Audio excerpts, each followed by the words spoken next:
चोल काल से संबंधित क्वेश्चन चल रहे थे।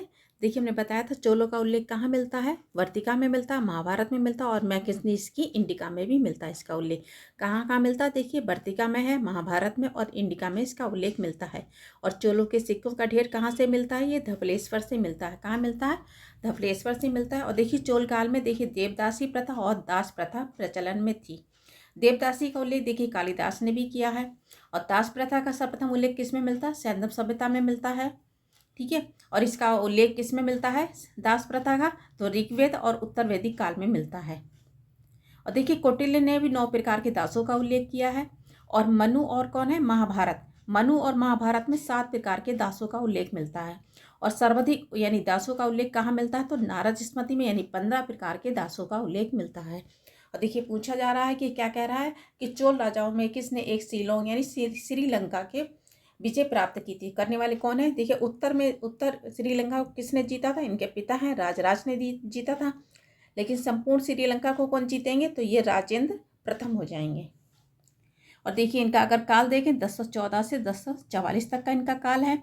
और इन्होंने यानी कि चीन भी दूत भेजे थे 2 बार, याद रखेंगे, पूछा जा सकता है। तो यानी कि चोल राजाओं में किसने यानी कि 2 बार चीन दूत भेजे थे, तो ये कौन हो जाएंगे, राजेंद्र प्रथम हो जाएंगे। राजेंद्र प्रथम ने और क्या क्या काम किया, देखिए इन्होंने पांडे को हराया और चोल पांडे की उपाधि धारण की थी। और पाल वंश के शासक महिपाल को हराया था और गंगे कोट चोल की उपाधि इन्होंने धारण की थी। विजयहाला ने देखिए इनकी राजधानी क्या थी, तंजौर थी। लेकिन ये राजधानी कहाँ ले गए, गंगे कोण चोलपुरम नामक इन्होंने नई राजधानी बनाई थी। ठीक है, और सिंचाई के लिए उन्होंने देखिए चोल गंगम नामक तालाब भी बनाया था। तो सिंचाई के लिए चोल गंगम नामक तालाब किसने बनवाया था, तो ये राजेंद्र प्रथम ने बनाया था। तो राजेंद्र प्रथम की देखिए उपाधि कौन कौन सी है, पंडित चोल है, चोल पांडे है और गंगे कोट चोल भी इनकी उपाधियां हैं। तो उपाधियां भी पूछी जाती हैं। ठीक है, और विजयालय कौन है, इनके 9वीं शताब्दी इन्होंने स्थापना की थी चोल वंश की। और इनकी उपाधि कौन सी, नरकेसरी इनकी उपाधि है। ठीक है, तो आंसर इसका क्या हो जाएगा, सी हो जाएगा। नेक्स्ट क्वेश्चन देखिए, कह रहा है कि वह चोल राजा कौन था जिसने श्रीलंका को पूर्ण स्वतंत्रता दी और सिंघल राजकुमार के साथ अपनी पुत्री का विवाह किया था। तो सिंघल राजकुमार कौन थे, वीर पेरुमल, याद रखें इसे। श्रीलंका के राजकुमार कौन थे, वीर पेरुमल के साथ इन्होंने अपनी पुत्री का विवाह किया था। ठीक है, कुलोतुंग है इनका यानी वास्तविक नाम पूछा जाता तो क्या था, इनका वास्तविक नाम राजेंद्र था। इनका अगर काल देखें 1070 से 1120 तक इनका काल है। ठीक है, और इन्होंने यानी अपनी पुत्री का विवाह किसके साथ किया था, पूछा जा सकता है, बहुत बार नाम पूछे जा सकते हैं। तो कौन हो जाएंगे, वीर पेरुमल। श्रीलंका का राजकुमार कौन था, वीर पेरुमल के साथ इन्होंने अपनी पुत्री का विवाह किया था। और कुलोतुंग की उपाधि देखिए बहुत बार पूछी गई है, क्या है, सुंगम विवर्त इनकी उपाधि है, यानी करों को हटाने वाला। और इन्होंने ही यानी 72 व्यापारी चीन दूत भेजे थे। ठीक है, और 2 बार इन्होंने कलिंग के विरुद्ध युद्ध भी किया था। किसने, कौन हो जाएंगे, कुलोतुंग प्रथम हो जाएंगे। अधिराजेंद्र की देखिए बहुत बार क्वेश्चन पूछा गया है अधिराजेंद्र के बारे में। इस तरह से बनेगा, देखिए चोल शासक के समय में किसने, जनता ने विद्रोह कर दिया था और उससे यानी कि राजा को मार दिया था। कौन हो जाएंगे, अधिराजेंद्र हो जाएंगे। ठीक है, और किसका कैंट छावनी में जन्म हुआ, तो कौन हो जाएंगे, राजेंद्र सेकंड हो जाएंगे। तो ये कौन हो जाएंगे, 72 प्रतिनिधि चीन भेजने वाले कौन हो जाएंगे, कुलोतुंग प्रथम हो जाएंगे। और इन्होंने अपनी श्रीलंका के राजकुमार थे पेरुमल, वीर पेरुमल के साथ इन्होंने अपनी पुत्री का विवाह किया था। तो आंसर इसका क्या हो जाएगा, ए हो जाएगा। नेक्स्ट क्वेश्चन देखिए, कह रहा है कि नीचे 2 कथन दिए गए हैं जिसमें से कथन ए तथा दूसरा कारण कहा गया है। ठीक है, कथन ए क्या कह रहा है कि हमें चोलों के विषय में उनके पूर्ववर्ती राजवंशों की अपेक्षा अधिक जानकारी मिलती है, बिल्कुल सही है।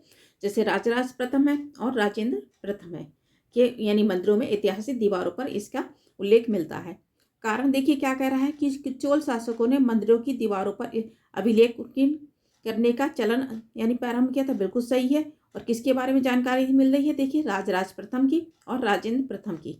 जो चोलों में सबसे महान राजा कौन हो जाएंगे, राजेंद्र प्रथम हो जाएंगे। देखिए दोनों ही कथन यानी कथन और कारण दोनों ही सही हैं। ठीक है, तो इसका आंसर देखिए क्या हो जाएगा, आंसर इसका ए हो जाएगा। ए और आर दोनों सही हैं, आर ए की सही व्याख्या करता है। ठीक है, नेक्स्ट क्वेश्चन देखिए, कह रहा है कि भारत के इतिहास के संदर्भ में निम्नलिखित में से गुणों में से विचार करें। एक तरफ शब्द दे दिए, दूसरी तरफ क्या है, विवरण है।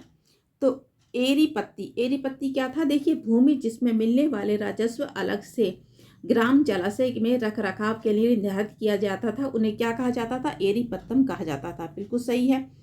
तनियूर, देखिए तनियूर किसे कहा जाता था, ये इसमें दे दिया गया एक अकेले ब्राह्मण अथवा एक ब्राह्मण समूह के दान में दिए गए ग्राम को, नहीं बिल्कुल नहीं है। तो इसका देखिए क्या हो जाए, तनवे किसे कहा जाता था, एक यानी कि अकेले ब्राह्मण तथा एक, ठीक है, तनियों में क्या कह रहा है कि एक अकेले ब्राह्मण अथवा एक ब्राह्मण समूह के दान में दिए गए ग्राम को कहा जाता था, बिल्कुल गलत है। देखिए तनियु किसे कहा जाता है, चोल काल में स्थानीय प्रशासन में बड़े नगरों में यानी कि अलग से गठित यानी कि होते थे कुर्रम, उन्हें क्या कहा जाता था, तनियु कहा जाता था। किसे कहा जाता था, तनियु। देखिए जो स्थानीय प्रशासन में बड़े नगरों से अलग कुर्रम को गठित किया जाता था, उन्हें क्या कहा जाता था, तनियु कहा जाता था। याद रखें किसे कहा जा रहा, तनियु। ये स्थानीय प्रशासन के कुर्रम को अलग गठित होते थे, उन्हें क्या कहा जाता था, तनियु कहा जाता था। तो ये देखिए गलत हो जाएगा। घटिका किसे कहा जाता है, प्राय मंदिरों के साथ संबंध विद्यालय को कहा जाता था, ये भी सही हो जाएगा इसका। तो 1 और 3 किस में मिल रहा है, तो आंसर इसका क्या हो जाएगा, डी हो जाएगा। नेक्स्ट क्वेश्चन देखिए, कह रहा निम्न में से कौन सी संस्था विदेशी व्यापार से संबंधित थी। तो विदेशी व्यापार से कौन सी संस्था हो जाएगी, नानादेशी हो जाएगी और मणिग्राम हो जाएगी। कौन सी हो जाएगी, नानादेशी और मणिग्राम हो जाएगी।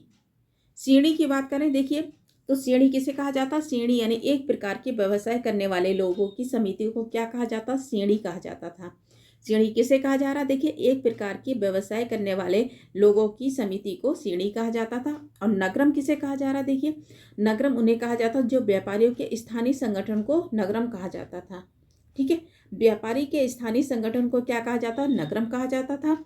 और यानी कि कौन सी संस्था विदेशी व्यापार से लिए थी, तो ये नाना देशी हो जाएगा और मणिग्राम हो जाएगा। तो आंसर इसका क्या हो जाएगा, सी और डी हो जाएगा इसका। नेक्स्ट क्वेश्चन देखिए, कह रहा प्राचीन भारत में निम्न में से कौन सा महत्वपूर्ण व्यापार केंद्र उस व्यापार मार्ग पर था जो कल्याण को बेणी से जोड़ता था, जो कल्याण को यानी बेणी से जोड़ता था। तो कौन सा हो जाएगा, ये तगर हो जाएगा। कौन सा हो जाएगा, तकड़ हो जाएगा। देखिए और देखिए चोलों के ग्राम प्रशासन का विवरण सर्वाधिक कौन सा शिलालेख करता, तो उत्तर मेरु शिलालेख करता है।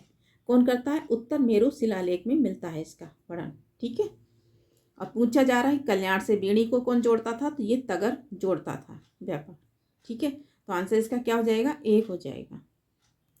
नेक्स्ट क्वेश्चन देखिए, कह रहा है चालुक्य वंश में सबसे महान शासक कौन था, तो कौन हो जाएंगे, पुलकेशिन सेकंड हो जाएंगे।